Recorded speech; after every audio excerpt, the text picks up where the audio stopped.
It's 8:30. Good morning. I'm Ian Crouch with Hunter News. Two young women have been taken to hospital after a crash involving a truck and car at Taro. The smash happened on the New England Highway near Anderson Drive just after 7, with the car leaving the road and hitting a tree. It took emergency services about 40 minutes to clear the scene.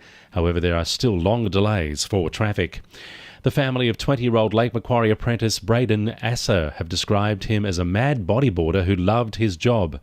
Braden was working on the roof of a recycling centre at the Steel River Industrial Estate on March 8 when he stepped through a hole, falling 6 metres onto a steel beam below. He suffered a severe head injury and was rushed to the John Hunter Hospital, but sadly passed away on Saturday. Safe Work New South Wales is investigating the accident. Port Stephens MP Kate Washington will host a public forum tonight for parents frustrated with the school bus service given to their children. Community members will gather at 2NURFM Bay following a similar meeting last night at Medowie, which saw them discuss overcrowding on school buses running between the Tilligaree Peninsula and Raymond Terrace. The parents are concerned about safety as many children are left standing as the bus travels along roads with a 100 km/h speed limit.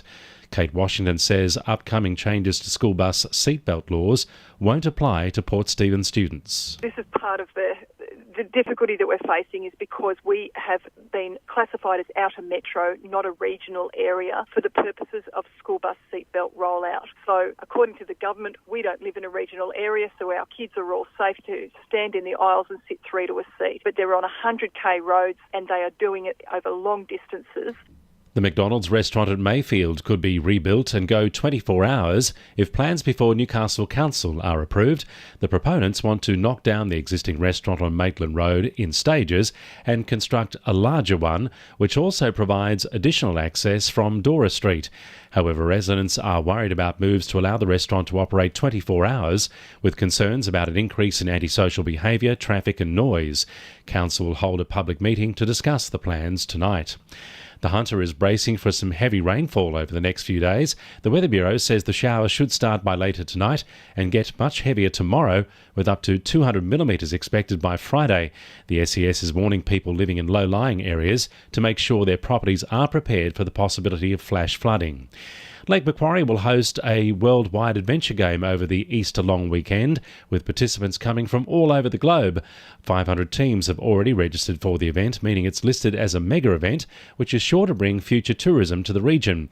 Jasmine Munro from Lake Macquarie Council says the real-life treasure hunt is called geocaching and uses GPS technology to search for hidden items in parks and bushland. Geocaching is similar to orienteering, except with the geocache, the cache is actually like a little cylinder or a marking. So once they find the actual cylinder or the marking at that location, then they need to work out via reading the information in the cache what the clue is to unlock the code. Sport for our sponsor, PRD Nationwide East Maitland. Newcastle Knights skipper Mitchell Pearce says the build-up to this Sunday's clash against his former team Sydney Roosters is giving him the extra drive and motivation to claim the win for his side. Pearce has been instrumental in Newcastle's hard-fought wins against Manly and Canberra, producing a Golden Point field goal in round 1 and then a game-breaking try assist for Sione Matautia in Sunday's 30-28 comeback at GIO Stadium. The Newcastle squad will feature 5 former teammates when they run out at Allianz Stadium, intent on extending their unbeaten start to the season. Blake Windred is confident his experience at the Major Champions Invitational in Florida will pay dividends down the track. Windred was part of the Adam Scott team, which finished the 54-hole teams event tied for 5th. Windred had rounds of 72, 73 and 73 to finish equal 24th in the individual section. And 11-year-old Noah Douglas has followed in the footsteps of his grandfather and dad and taken up speedway racing despite living with type 1 diabetes. And the winning numbers in Monday Lotto are 19, 34, 20, 26, 39 and 42, and the supplementaries are 43 and 29. 2NURFM News Time, 26 to 9.